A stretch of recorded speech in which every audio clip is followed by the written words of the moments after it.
नमस्कार साथियों, स्वागत है आपका अपना यूट्यूब चैनल जॉब्स जम जीतू में। मैं हूं आपका दोस्त जीतू। हम आपको ले चलते हैं गर्दनीबाग धरना स्थल पर, जहां हर तरफ ऊर्जा और उम्मीद का माहौल है। हर कोने में बैनर पोस्टर लगे हैं। मानदेय वृद्धि दोगुना करो, हटाए गए कर्मचारी को बहाल करो, राजकर्मी का दर्जा दो। यहाँ हजारों संविदा कर्मी खड़े हैं, कुछ के हाथ में फाइल लिए हैं, कुछ अपने हाथ साथियों से चर्चा कर रहे हैं। हर के चेहरे पर उत्साह और बेचैनी भरा हुआ है।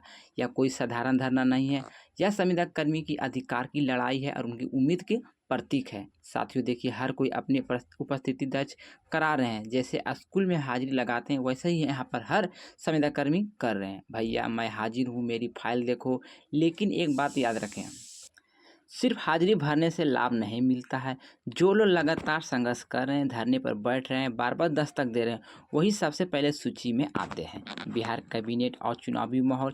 साथियों, इस समय बिहार में चुनावी माहौल है। सरकार चाहती है कि ज़्यादा से ज़्यादा हर वर्ग के कर्मी को खुश किया जाए। यह चुनावी वर्ष संविदा कर्मचारियों के लिए बेहद ही महत्वपूर्ण है। लेकिन सवाल यही है कि क्या हर विभाग के संविदा कर्मियों को लाभ मिलेगा? क्या हर संविदा कर्मियों की मांग पूरी होगी? सच सोचिए और सच पूछिए तो हमें ऐसा संभव नहीं होने वाला है। क्योंकि जैसे हर स्कूल में हर बच्चा पास नहीं होता है, वैसे ही हर फाइल पर मुहर नहीं लगती है। सूत्र बताते हैं कि इस बार कैबिनेट की बैठक चुनिंदा वर्गों को ही विभाग में प्राथमिकता दी जाएगी, लेकिन कुछ विभाग कर्मियों को इंतजार करना पड़ेगा। साथियों, चुनावी साल में सरकार कोशिश होती है कि अधिकतर लोगों को लाभ मिले, लेकिन इस बार गहन समीक्षा और मंथन चल रहा है।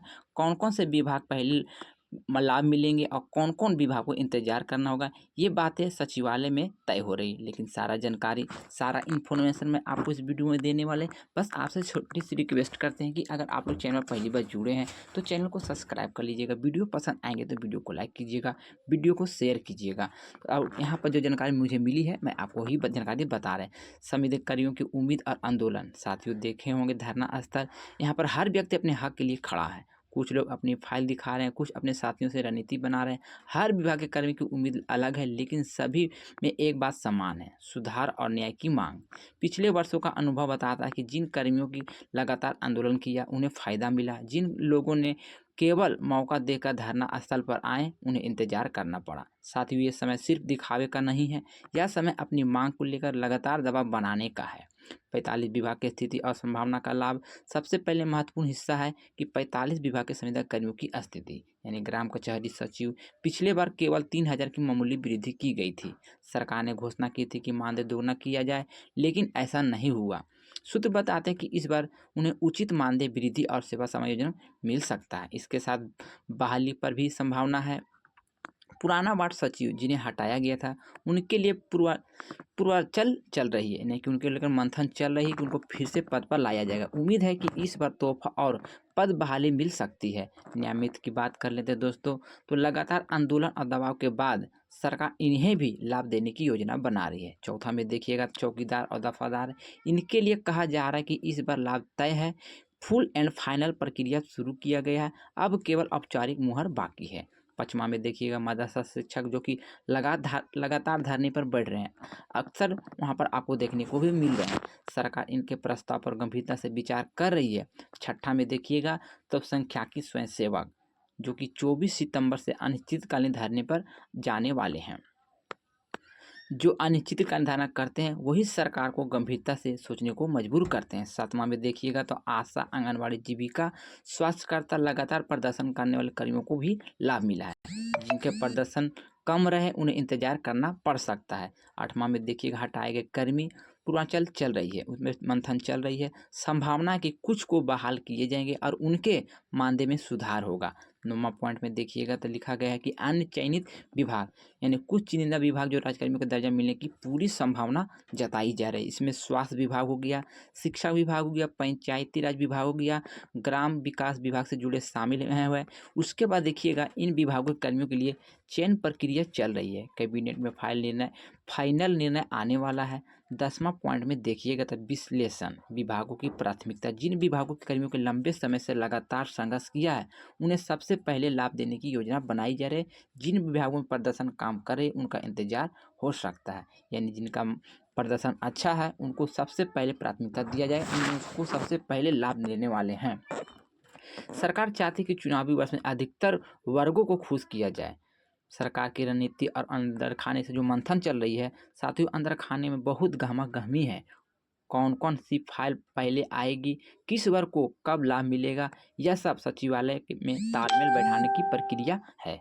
सूत्र बताते हैं कि कैबिनेट में सभी विभाग की चर्चा होगी, लेकिन कुछ चुनिंदा विभाग को प्राथमिकता ही रहेंगे। यह चुनावी साल में सरकार की रणनीति का हिस्सा है। सरकार चाहती कि अधिकतम वर्गों को खुश किया जाए, लेकिन सभी को एक साथ लाभ देना संभव नहीं है। राज्यकर्मियों का दर्जा और सेवा समायोजन। अब सबसे बड़ी जानकारी, कुछ चुने हुए विभाग को राज्यकर्मी का दर्जा मिलने का संभावना है, लेकिन ध्यान रहे यह सभी विभाग को नहीं मिलेगा। इसके अलावा सेवा समायोजन, पद बहाली प्रक्रिया भी चल रही है।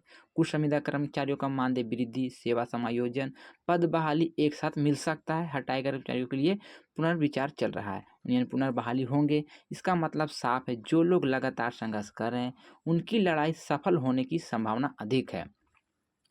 तो यही तस्वीर स्पष्ट करती है कि चुनावी साल है, सरकार अधिकतम वर्गों को खुश करना चाहती है, लेकिन सभी को एक साथ लाभ नहीं मिल सकता है।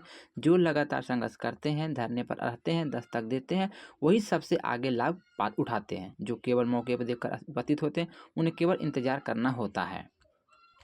इस संघर्ष में धैर्य और निरंतर प्रयास सबसे बड़ी पूंजी है। आशा करते हैं कि आने वाले दिनों में कैबिनेट बैठक में संविदा कर्मियों को उचित लाभ और खुशखबरी मिल सके। साथियों, ये थी आज की पूरी रिपोर्ट। मैंने सारा इन्फॉर्मेशन, सारा जानकारी इस वीडियो में स्टेप बाय स्टेप बता दिया। फिर भी अगर कोई जानकारी हमसे छूट गए हैं, बोलने में मिस्टेक हो गए हैं, तो आप अपना छोटा भाई समझ के क्षमा कीजिए, क्योंकि मैं आपसे रिलेटेड कोई भी अपडेट, कोई भी जानकारी, चाहे बड़ा हो या छोटा हो, जैसा भी जानकारी मुझे मिलता है, सबसे पहले मैं आपको इस चैनल के माध्यम से, वीडियो के माध्यम से बताने का प्रयास करते हैं।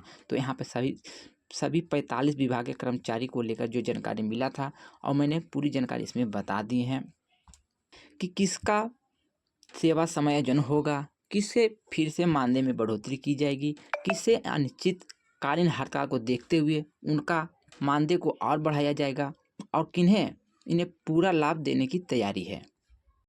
और इसमें जो सबसे ज़्यादा फ़ायदा होने वाले हैं, जो चुनिंदा नाम है आपको बताएं, ग्राम कचहरी सचिव, पुराने वार्ड सचिव, न्याय मित्र, चौकीदार, दफादार, मदरसा शिक्षक, और यहाँ पर देखिएगा सांख्यिकी स्वयंसेवक, आशा, आंगनवाड़ी, जीविका स्वास्थ्य कर्मी, जो कि हटाए गए संविदा कर्मी, इनको लेकर बहुत जल्दी बड़ा लाभ मिलने वाले हैं। जैसी कैबिनेट की बैठक होगी, वहाँ पर सबसे पहले इन सभी के फाइलों पर मोहर लगेगी और इन सभी का लाभ मिलेंगे। तो साथ ही पूरा जानकारी मैंने दे दी है। फिर भी अगर जानकारी आपको थोड़ा सा भी गलत लगे हैं, वीडियो कुछ गलत बोले हैं, तो अपना छोटा भाई से क्षमा कीजिएगा। मिलते हैं नए वीडियो में नई अपडेट के साथ। जब तक के लिए good bye, thanks for watching. जय बिहार, जय भारत।